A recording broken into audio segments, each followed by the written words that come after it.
श्री गणेशाय नमः।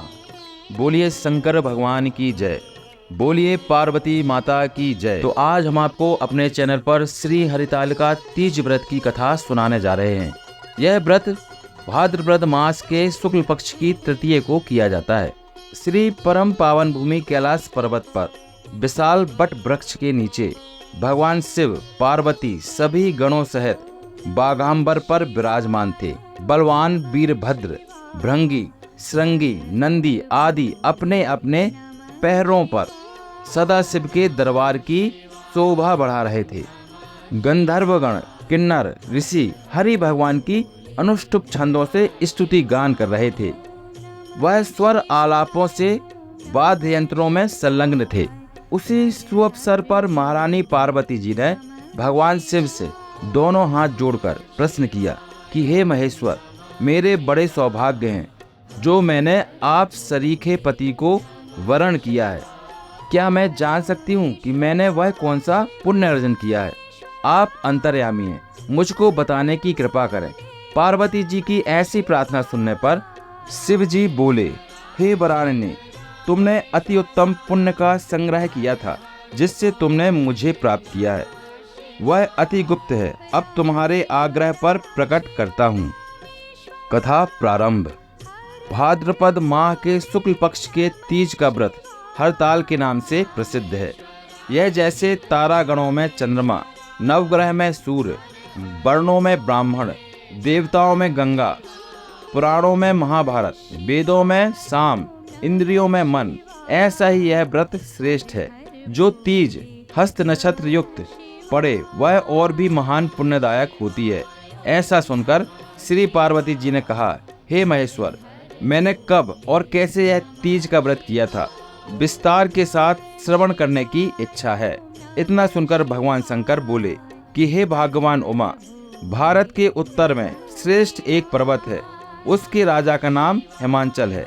वहाँ तुम भागवती रानी मैना से उत्पन्न हुई थी। तुमने बाल्यकाल से ही मेरी आराधना करना प्रारंभ कर दिया था। कुछ उम्र बढ़ने पर तुमने हिमालय की दुर्गम गुफाओं में जाकर मुझे पाने हेतु तप किया। तुमने ग्रीष्म काल में बाहर चट्टानों पर आसन लगाकर तप किया, वर्षा काल में बाहर पानी में तप किया, शीतकाल में पानी में खड़े होकर मेरे ध्यान में संलग्न रही। इस प्रकार 6 कालों में तपस्या करके भी जब मेरे दर्शन न मिले तब तुमने ऊर्ध्वमुख होकर केवल वायु सेवन की। फिर वृक्षों के सूखे पत्ते खाकर इस शरीर को क्षीण किया। ऐसी तपस्या में लीन देखकर महाराज हिमांचल को अति चिंता हुई और तुम्हारे विवाह हेतु चिंता करने लगे। इसी सुअवसर पर महर्षि नारद जी उपस्थित हुए। राजा ने हर्ष के साथ नारद जी का स्वागत व पूजन किया और उपस्थित होने का कारण जानने के लिए इच्छुक हुए। नारद जी ने कहा, राजन, मैं भगवान विष्णु का भेजा आया हूँ। मैं चाहता हूँ कि आपकी सुंदर कन्या को योग्य वर प्राप्त हो। वैकुंठ निवासी शेष साई भगवान ने आपकी कन्या का वरण स्वीकार किया है। राजा हिमांचल ने कहा, महाराज, मेरे सौभाग्य हैं जो मेरी कन्या को विष्णु जी ने स्वीकार किया है और मैं अवश्य ही अपनी कन्या उमा का भाग्यदान करूंगा। यह सुनिश्चित हो जाने पर नारद जी बैकुंठ पहुंचकर श्री विष्णु भगवान से पार्वती जी के विवाह का निश्चित होना सुनाया। इधर महाराज हिमांचल ने वन में पहुंचकर पार्वती जी से भगवान विष्णु से विवाह होने का निश्चित समाचार दिया। ऐसा सुनते ही पार्वती जी को महान दुख हुआ। उस दुख से तुम बेहाल होकर अपनी सखी के पास पहुंचकर विलाप करने लगी। तो तुम्हारा विलाप देख सखी ने तुम्हारी इच्छा जानकर कहा, देवी, मैं तुम्हें ऐसी गुफा में तपस्या को ले चलूंगी जहां तुम्हें महाराजा हिमांचल भी ना ढूंढ सकेंगे। ऐसा कहकर उमा सहेली सहित हिमालय की गहन गुफा में विलीन हो गई। तब महाराज हिमांचल घबराकर पार्वती जी को ढूंढते हुए विलाप करने लगे कि मैंने विष्णु को वचन दिया है, वह कैसे पूर्ण हो सकेगा। ऐसा कह मूर्छित हो गए। तत्पश्चात सभी प्रवासियों को साथ लेकर ढूंढने को महाराज ने पदार्पण कर ऐसी चिंता करके कहा, क्या मेरी कन्या को व्याघ्र खा गया या सर्प ने डस लिया या कोई राक्षस हर के ले गया? उस समय तुम अपनी सहेली के साथ ही गहन गुफा में पहुंच बिना जल अन्न के मेरे व्रत को आरंभ करने लगी।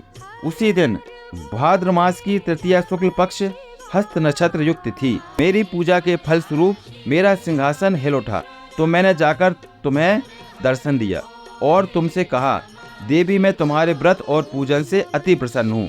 तुम अपनी कामना का मुझसे वर्णन करो।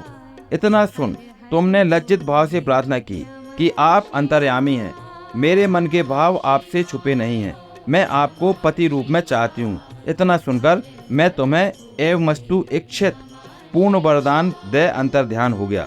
इसके बाद तुम्हारे पिता हिमांचल मंत्रियों सहित ढूंढते ढूंढते नदी तट पर मारे शोक से मूर्छित होकर गिर पड़े।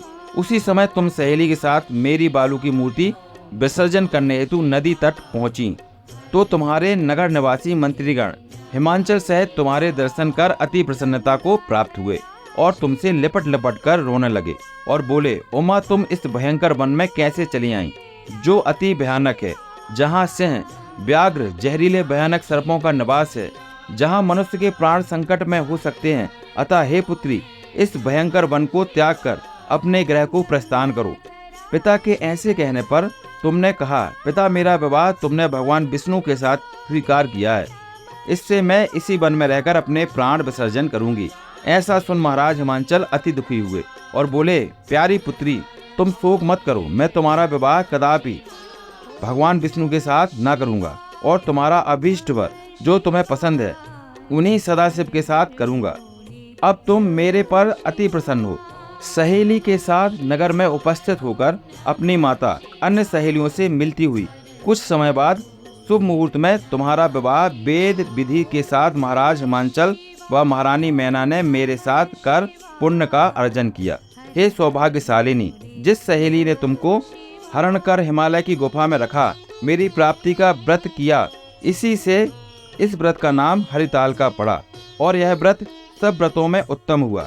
इस प्रकार सुनकर माता पार्वती ने कहा, प्रभु आपने मेरे मिलने की सुखद कथा सुनाकर मुझे प्रसन्न तो किया, पर इस व्रत के करने का विधान व इसका फल नहीं सुनाया। कृपा करके मुझे इसके करने की विधि व पृथक पृथक फल भी सुनाइए। इतना सुन के भगवान सदाशिव ने कहा, हे प्रिय, मैं इस व्रतराज का फल सुना रहा हूँ। यह व्रत सौभाग्यशाली नारी व पति चाहने वाली कन्याओं को करना चाहिए। यह व्रत भाद्रपद के शुक्ल पक्ष की द्वितीय की शाम को आरंभ कर तीज का व्रत धारण करें। यह व्रत निराहार, बिना फल आहार और निर्जला होकर रखना चाहिए। भगवान शिव पार्वती की प्रतिमा सुवर्ण की स्थापित करके केले, पुष्प आदि के खंभे स्थापित कर, रेशमी वस्त्र के चंदोवा तान कर, बंधनवार बनाकर, भगवान शिव का बालू का लिंग स्थापित करके पूजन, वैदिक मंत्र स्तुति गान, वाद्य, शंख, मृदंग, झांझ आदि से रात्रि जागरण करना चाहिए और भगवान शिव के पूजन के बाद फल फूल, पकवान, लड्डू, मेवा, मिष्ठान, तरह तरह के भोग की सामग्री समर्पण करना चाहिए। फिर ब्राह्मणों को द्रव्य, अन्न, वस्त्र, पात्र आदि का दान श्रद्धा युक्त देना चाहिए। भगवान शिव को प्रति वस्तु को सिद्ध पंचाक्षरी मंत्र से ओम नमः शिवाय कहकर समर्पित करना चाहिए। प्रार्थना के समय अपनी इच्छा भगवान के सामने प्रेषित करें और पार्वती जी से यहाँ लिखी प्रार्थना करें। जय जगमाता मेरी भाग्य विधाता, जय जगमाता मेरी भाग्य विधाता। तुम हो पार्वती शिव प्यारी, तुम दाता नंद पुरारी। सती संतों में रेख तुम्हारी, जय हो आनंद दाता। जय जगमाता मेरी भाग्य विधाता। इच्छित वर मैं तुमको पाऊं, भूल चूक को दुख न उठाऊं। भाव भक्ति से तुमको पाऊं, कर दो पूर्ण बात। जय जगमाता जय हो भाग्य विधाता। जो स्त्री तृतीय के दिन व्रत रहकर अन्न खाती है वह सूकर का जन्म लेती है। जो फल खाती है वह बंदरिया का जन्म पाती है। जो जल पीती है वह जोंक बनती है।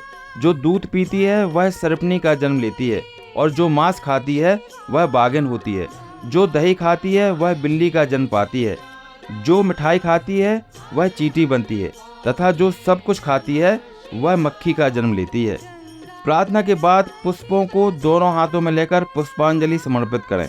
फिर चतुर्थी को शिवलिंग किसी नदी या तालाब में विसर्जन करें और 3 ब्राह्मणों को भोजन करा के दक्षिणा देवे। इस प्रकार यह व्रत पूर्ण करने से नारी सौभाग्यवती होती है, धन व पुत्र पौत्रों से सुखी होकर जीवन व्यतीत करती है।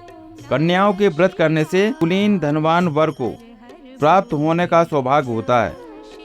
हे देवी, जो सौभाग्यवती नारी इस व्रत को नहीं धारण करती वह बार बार वैधव्य व पुत्र शोक को प्राप्त होती है।